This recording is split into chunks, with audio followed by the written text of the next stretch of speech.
Hello दोस्तों, नमस्कार। मैं आज श्रीमद् भगवत गीता का सार लेके आया हूँ, जिसमें श्री कृष्ण द्वारा कहे गए उपदेशों का वर्णन है। श्रीमद् भगवत गीता का सार प्राचीन काल में हुई महाभारतकालीन घटनाओं से है, जो सनातन धर्म की सबसे पवित्र और मुख्य किताब मानी जाती है। यह पवित्र किताब गीता है, जिसके सत्य और पवित्रता का प्रतीक माना जाता है। गीता का सार महाभारत युद्ध के दौरान भगवान श्री कृष्ण के मुखार बिंदु से अर्जुन को सुनाया गया था। भगवद गीता का विष्णु पर्व अध्याय भी गीता के सार के रूप में देखा जाता है और जाना जाता है। यदि आप इस घटना से वाकिफ नहीं हैं तो हम आपको इसके विस्तार में ले जाते हैं, तभी आप गीता के आत्मा को जान पाएंगे। गीता शब्द का मूल अर्थ है गीत और भगवद शब्द का अर्थ है ईश्वर। सही मायने में भगवद गीता ईश्वर का गीत है। ऐसा माना जाता है कि भगवान कृष्ण ने मूल रूप से भगवद गीता बोली थी। भगवद गीता 700 संस्कृत छंदों से बनी है, जो 18 अध्यायों में समाहित है, जिन्हें 3 खंडों में विभाजित किया गया है। इनमें से प्रत्येक में 6 अध्याय हैं। वे हैं कर्म योग, क्रिया योग, भक्ति योग और जन योग, ज्ञान योग। मित्रों, सनातन धर्मों के अनुसार समय के 4 युगों में बांटा गया है: सतयुग, त्रेता युग, द्वापर युग और कलयुग, जिसमें अभी हम जी रहे हैं। ऐसा माना जाता है जब हर युग में जब पापी, राक्षसों और राक्षसी बुद्धि वाले लोग बढ़ जाते हैं और चारों ओर अशांति, दुख, धर्म का नाश होने लगेगा, तब बुराई का अंत करने स्वयं भगवान का जन्म होता है, जो बिल्कुल आप मनुष्य की तरह पैदा होते हैं और बुराई का अंत करके धर्म की स्थापना करते हैं। महाभारत का युद्ध द्वापर युग में हुआ था और उस समय ईश्वर ने अपना जन्म देवकी नंदन कृष्ण के रूप में लिया था। उन्होंने जन्म लेके राक्षसों का अंत किया और अंत में धर्म के सबसे बड़े युद्ध के निर्णायक बने थे। पांडवों और कौरवों के बीच हुआ, जिसमें पांडवों ने धर्म की रक्षा के लिए पापी कौरवों से युद्ध किया। श्री कृष्ण द्वारा अर्जुन को गीता उपदेश। इस युद्ध की खास बात यह है कि यह युद्ध एक ही परिवार में हुआ और श्री कृष्ण, जो पांडवों और कौरवों के रिश्तेदार थे, इसीलिए उन्होंने अपनी सेना दुर्योधन यानी कौरवों के सबसे बड़े लड़का को दे दी और खुद अर्जुन के रथ का सारथी बन गए। श्री कृष्ण जब युद्ध के पहले दिन अपना रथ लेकर कुरुक्षेत्र में आए तो अर्जुन का सामर्थ्य खत्म हो गया, क्योंकि जब अर्जुन ने देखा कि उसके सामने उनके भाई, गुरु और उनके अपने लोग और अर्जुन के हाथ से उनका गांडीव गिर गया। अर्जुन पूरी तरह हार गए थे। वह युद्ध नहीं करना चाहते थे, लेकिन उसी समय श्री कृष्ण ने उन्हें अपनी असली रूप दिखाया और गीता उपदेश दिया। उन्होंने कहा कि पार्थ, तुम किससे डर रहे हो? संसार में मौजूद हर चीज में मेरे ही रूप विद्यमान है। उन्होंने कहा, अर्जुन, सत्य मोह माया से परे है। तुम्हारा जन्म धर्म की स्थापना के लिए हुआ है और तुम अपना कार्य करो। बाद में अर्जुन ढाढ़स बांधने लगा और वह पूरी ऊर्जा के साथ युद्ध के लिए तैयार हो गया। हालांकि कहा जाता है, जिस समय युद्ध भूमि में श्री कृष्ण ने अपना रुद्र रूप दिखाया, उस समय इतनी रोशनी हुई कि अर्जुन के अलावा उनके यह रूप कोई न देख पाया। पूरे युद्ध के दौरान अर्जुन कई बार अपना आपा खो देते थे। तब श्री कृष्ण ने उन्हें साहस दिया। बिना श्री कृष्ण के धर्म की स्थापना संभव नहीं थी। उस समय श्री कृष्ण ने उन्हें जीवन के कुछ खास देह बताए, जिन्हें हम विस्तार में समझेंगे। इसी प्रकार गीता इस युग से पिछले युग की घटनाओं का वृतांत है, बताती है स्वयं ईश्वर ने इंसान का उपदेश दिया। उस समय दिए गए गीता के उपदेश आज भी मानव जीवन के उद्देश्य देता है। जो इंसान गीता को अपना लेता है उसकी जीवन खुशियों से भर जाता है और दुनिया का कोई भी दुख उसे दुखी नहीं कर सकता। श्रीमद् भगवद गीता क्या है? भगवान गीता सनातनियों यानी हिंदुओं का सबसे पवित्र ग्रंथ है। यह ग्रंथ महाभारत कालीन घटनाओं का समायोजन है। गीता महाभारत के नाम से जाने जाने वाली भारतीय महाकाव्यों का एक हिस्सा है। माना जाता है कि गीता मूल रूप से संस्कृत में लिखी हुई और इसकी रचना 5वीं सदी और 2री शताब्दी ईसा पूर्व के बीच हुई थी। दुनिया भर में यह किताब या ग्रंथ गीता के नाम से प्रख्यात है। इसे जिंदगी जीने के उच्च वसूलों और हिंदू धर्म के परिचयात्मक पाठ के रूप में उपयोग किया जाता है। हालांकि गीता स्वयं में एक बहुत बड़ा ग्रंथ है, लेकिन इसका वह हिस्सा जहाँ श्री कृष्ण ने अर्जुन के जीवन का उद्देश्य और आत्मा के सतर्कता समझाई, यह हिस्सा गीता सार के नाम से प्रख्यात है और इसमें पूरा गीता का निचोड़ माना जाता है।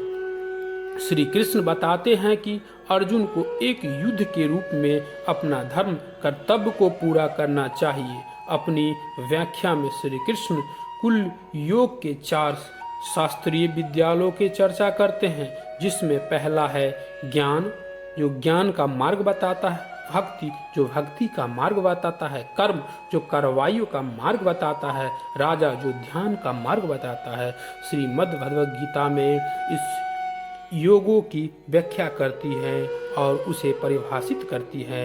आइए हम इससे विस्तार से समझें कि दुनिया का सबसे बड़ा धर्म युद्ध होने से पहले देवकी नंदन श्री कृष्ण द्वारा जो उपदेश अर्जुन को दिए गए वही गीता है। गीता में 700 श्लोक और 18 अध्याय, जिसमें से गीता का मुख्य सार हम आपसे साझा करने जा रहे हैं।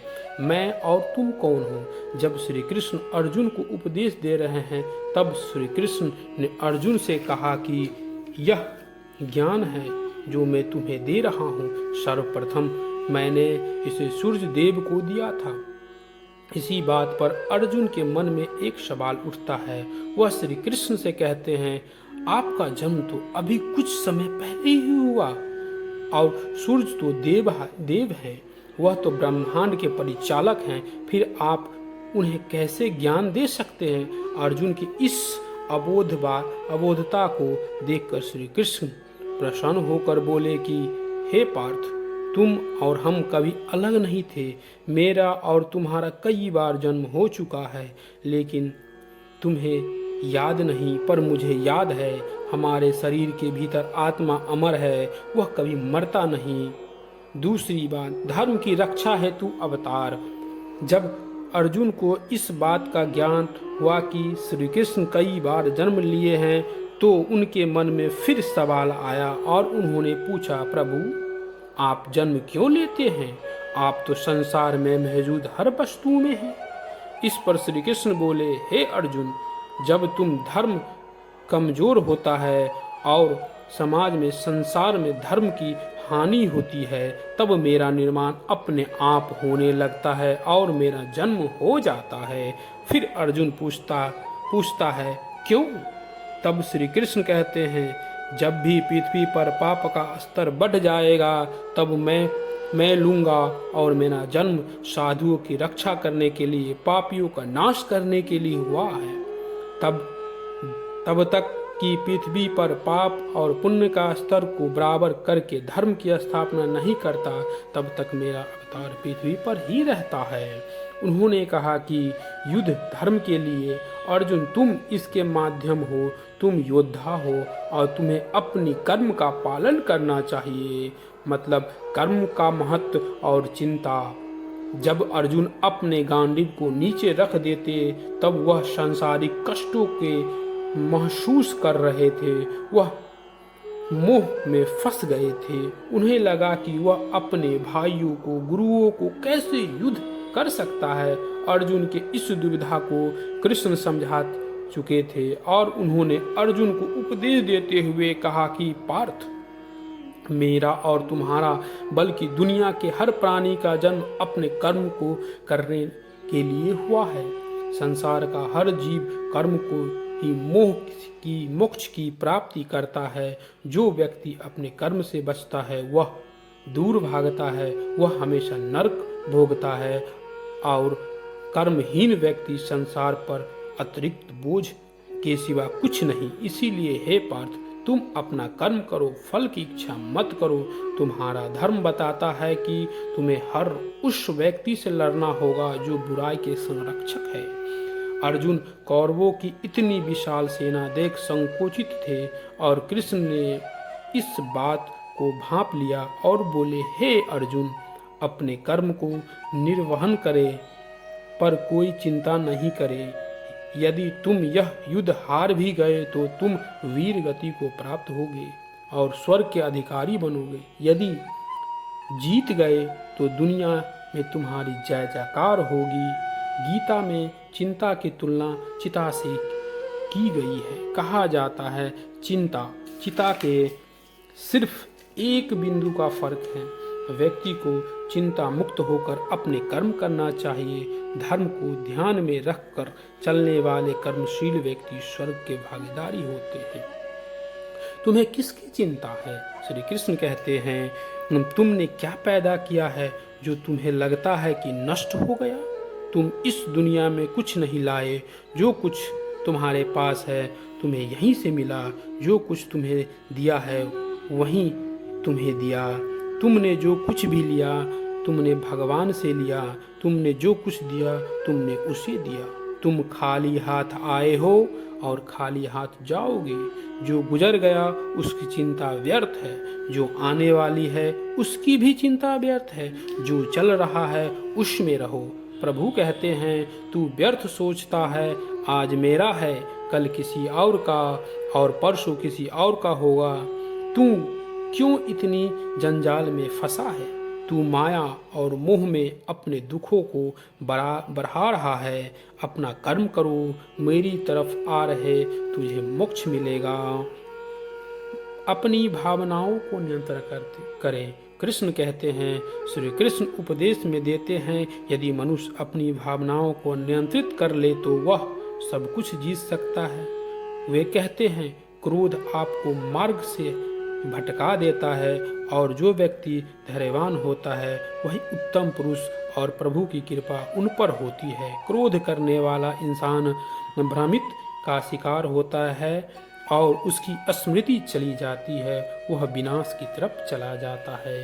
पूरी गीता का एक बड़ा हिस्सा भावनाओं पर आधारित है और वहाँ जोर दिया गया है कि मनुष्य को अपनी भावनाओं को नियंत्रण करना चाहिए।